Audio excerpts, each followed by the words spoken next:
ഭൂമിക്കിനി അധികം ആയുസില്ല. അടുത്ത 100 വർഷത്തിനകം മനുഷ്യൻ ചൊവ്വയിലേക്ക് മാറി താമസിക്കാനുള്ള തയ്യാറെടുപ്പുകൾ തുടങ്ങി.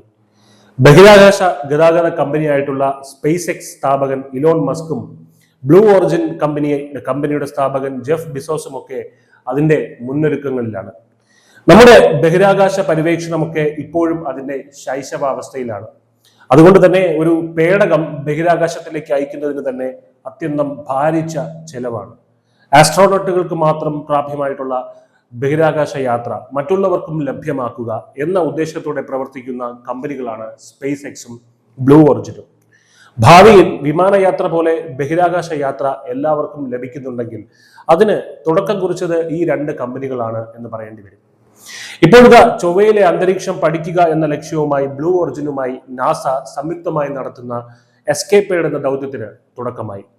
ചൊവ്വയിലേക്കുള്ള പേടകങ്ങൾ ബ്ലൂ ഒറിജിന്റെ കൂറ്റൻ ന്യൂ ഗ്ലെൻ റോക്കറ്റ് ബഹിരാകാശത്ത് എത്തിച്ചപ്പോൾ കേൾക്കുന്ന മറ്റൊരു സന്തോഷ വാർത്ത കൂടിയുണ്ട്. ഗണ്യമായ രീതിയിൽ ബഹിരാകാശ യാത്രയ്ക്ക് ചെലവ് കുറയ്ക്കാനുള്ള ഒരു സൂത്രം കമ്പനി വിജയകരമായി പരീക്ഷിച്ചു എന്നതാണ്. അതായത് ഇതുവരെ പിന്തുടരുന്ന ഒരു രീതി എന്തെന്നാൽ ഒരു പേടകം ബഹിരാകാശത്തിലേക്ക് അയച്ചു കഴിഞ്ഞാൽ ദൗത്യം പൂർത്തിയാക്കുന്ന റോക്കറ്റ് കടലിൽ ചെന്ന് പതിക്കും. പിന്നെ അത് ഉപയോഗശൂന്യമാണ്. അതുകൊണ്ട് തന്നെ ഓരോ വിക്ഷേപണവും നമ്മുടെ പോക്കറ്റ് കാലിയാക്കുന്ന ദൗത്യമായി മാറുന്നു.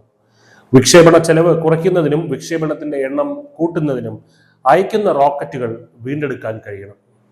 ബ്ലൂ ഒറിജിൻ കമ്പനിയുടെ 321 അടി ഉയരമുള്ള കൂറ്റൻ ന്യൂ ഗ്ലെൻ റോക്കറ്റാണ് പറന്നുയർന്ന് 9 മിനിറ്റ് നേരം കഴിഞ്ഞതിന് ശേഷം അറ്റ്ലാന്റിക് സമുദ്രത്തിലെ ബ്ലൂ ഒറിജിൻ ഡ്രോൺ ഷിപ്പിലേക്ക് വിജയകരമായി തിരിച്ചിറക്കിയത്. പുനരുപയോഗിക്കാവുന്ന റോക്കറ്റ് ലാൻഡിങ്ങുകൾക്ക് തുടക്കമിട്ട സ്പേസ് എക്സിന്റെ ഫാൽക്കൺ 9ന്റെ നേട്ടത്തിനൊപ്പം ഇതോടെ ബ്ലൂ ഒറിജിനും എത്തിയിരിക്കുന്നു.